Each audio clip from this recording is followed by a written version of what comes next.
जमदुवार कलेजनि माखासे थासारिफोरनि सायाव खबर लाफैनायखाय नोंथांमोनखौ साबायखर बावनाय थाबाय। दा बाथ्रायाथ' सैथोआनो, जोंबो खौरां बिजोङाव मोनदों आरो नुदों बिथाङा बावैसोनि सिगां बिथाङा BPF आव जइन जाहैदों।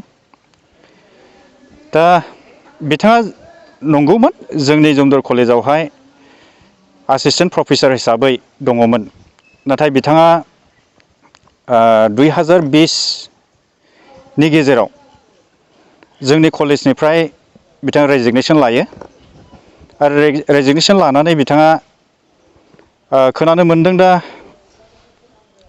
बाक्सा डिस्ट्रिक्टनि मुसलपुर एरियानि अबेबा ओनसोलाव मोनसे सिजौ एकाडेमि होननाय स्कुल दङनो। दा बेवहाय बिथाङा प्रिन्सिपाल हिसाबै मावबोगासिनो दं। दा जोङो बेखौ मिथियो। दा बिथाङा गोबावसै जोंनिफ्राय बिदाय लानानै थांनाया। दा बे हिसाबाव जोङो बिथांखौ जोंनि जमदुवार कलेजनि होननानै जों साननानै लानो हाया।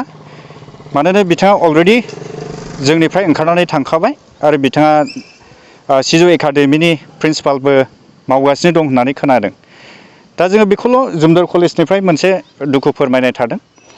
बिथाङा अबे पार्टियाव हाबा जोंहा जेबो बेजों सोमोन्दो गैया। मानोना जोंनि इन्डियाया डेम'क्रेसि, बेवहाय बयहाबो गावबागाव मोनसे पार्टिखौ चयस खालामनानै मोजां मोननानै हाबनायनि बयहाबो मोन्थाय दं।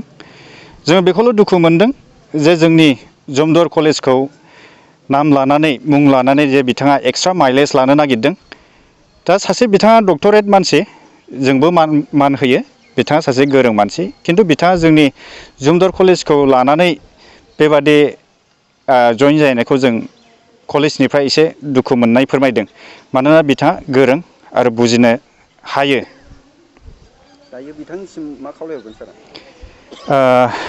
दा बिथांनिसिम जों कलेजनिफ्राय जमदुवार कलेजनिफ्राय मोनसे खावलायहरनाय थाबाय, जाहाथे बिथाङा दा पार्टियाव हाबनानै जोंनि जमदुवार कलेजनि सोमोन्दै बा जोंनि जमदुवार कलेजनि माखासे थासारिखौ लानानै बिथाङा राजनितिक फिल्डआवहाय बानसावा आरो बिथाङा जोंनि फारसे जेबो बुङा होननानै जोङो आसा खालामनाय थाबाय।